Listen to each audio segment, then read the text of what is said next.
everybody.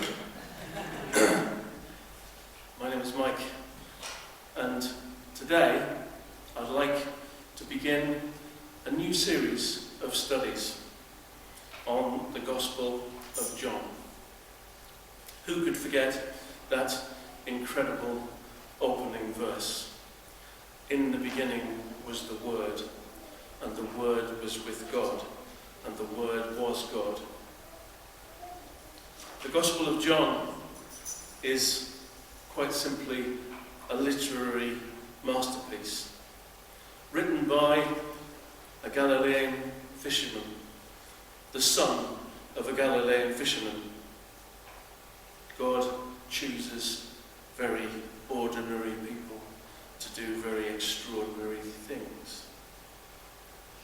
It's a literary masterpiece, perfectly constructed. Every single word, every single verse designed and arranged to serve the single purpose of the whole book. And of course, it's not only a literary masterpiece.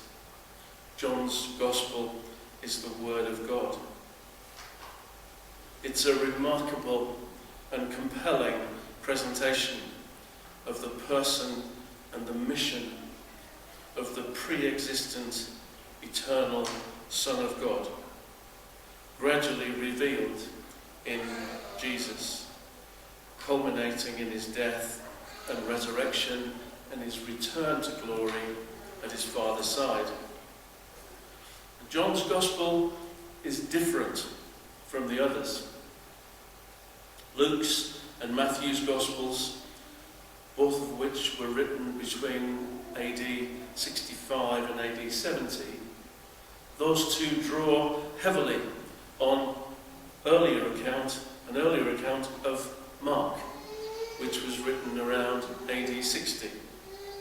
And together, Mark, Luke, and Matthew are referred to as the Synoptic Gospels. And synoptic is from the Greek word synopsis. It just means together seeing. The three Gospels are written from a similar viewpoint. So similar viewpoint is our translation of synoptic. And they follow much the same narrative, with some distinct differences. And I believe that these small differences between the Gospel accounts is actually powerful evidence of their veracity.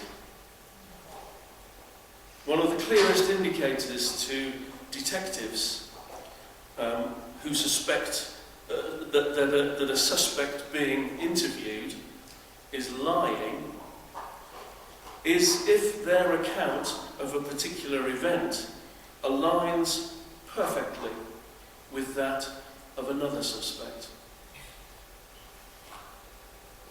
John's Gospel differs completely from the three other Gospels. Matthew, Mark, and Luke tell us what Jesus did. John tells us what Jesus means, the significance of Jesus. So it's more of a theological book, and John's unapologetic about his deliberate selection of only those episodes in the life of Jesus which illuminate that theology. And this is why the Gospel of John's been known since early church times as the spiritual gospel. And if journalism is the first draft of history, then John's Gospel is the second, more reflective, deeper account with analysis. John says in the almost final chapter of his Gospel that his words are written that you may believe that Jesus is the Messiah, the Son of God, and that by believing you may have life in his name. And the language of the narrative is focused on that singular purpose. And it's almost poetic. And this is why John's Gospel is so popular as an introduction to Christianity. Every verse of John's Gospel is just crammed full of the clearest exposition of Jesus' life and purpose. John carefully constructs a non-chronological narrative around a series of 7 signs of Jesus' ministry, chosen to systematically reveal his identity and mission. And I'm really excited about opening up all of the treasures of this amazing book over the coming weeks. So who was John? Well, John was a fisherman. He was one of the first called by Jesus with his elder brother James to be a disciple. He was probably the youngest of the 12 and the only one of the 12 to die a natural death. He and his brother appear to have been cousins of Jesus, their mother Salome being by tradition the sister or half-sister of Mary. John may have been a follower of John the Baptist until Jesus' encounter with John the Baptist. And I say this because John's Gospel is the only Gospel which identifies 2 of John the Baptist's followers, and those 2 followers are Andrew and most likely John himself, who decide to follow Jesus instead at Jesus' encounter with John the Baptist.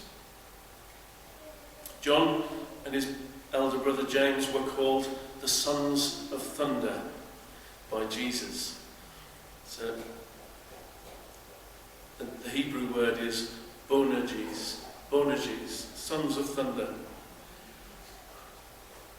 And it's a reference, perhaps, to their loud, deep voices, their larger-than-life characters. More likely, Jesus was referring to their short tempers. And certainly there's a vivid account given by Luke of an inhospitable welcome given to Jesus by a Samaritan village. And James and John come up to Jesus and say, and you can imagine the tone of voice, they say, "Lord, do you want us to call down fire from heaven and destroy them?" And Jesus had to rebuke them. That's not what I came for. All the synoptic Gospels agree that John was very close to Jesus, along with his brother James and Peter. John doesn't identify himself in his Gospel, but instead he clearly refers to himself 5 times in the third person as the disciple whom Jesus loved. John, James and Peter were the only disciples permitted to witness Jesus' raising of Jairus' daughter.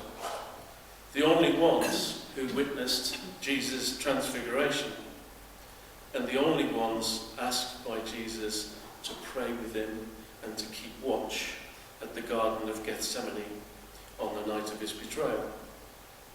Peter asked John at the Last Supper to ask Jesus who would be the one to betray him.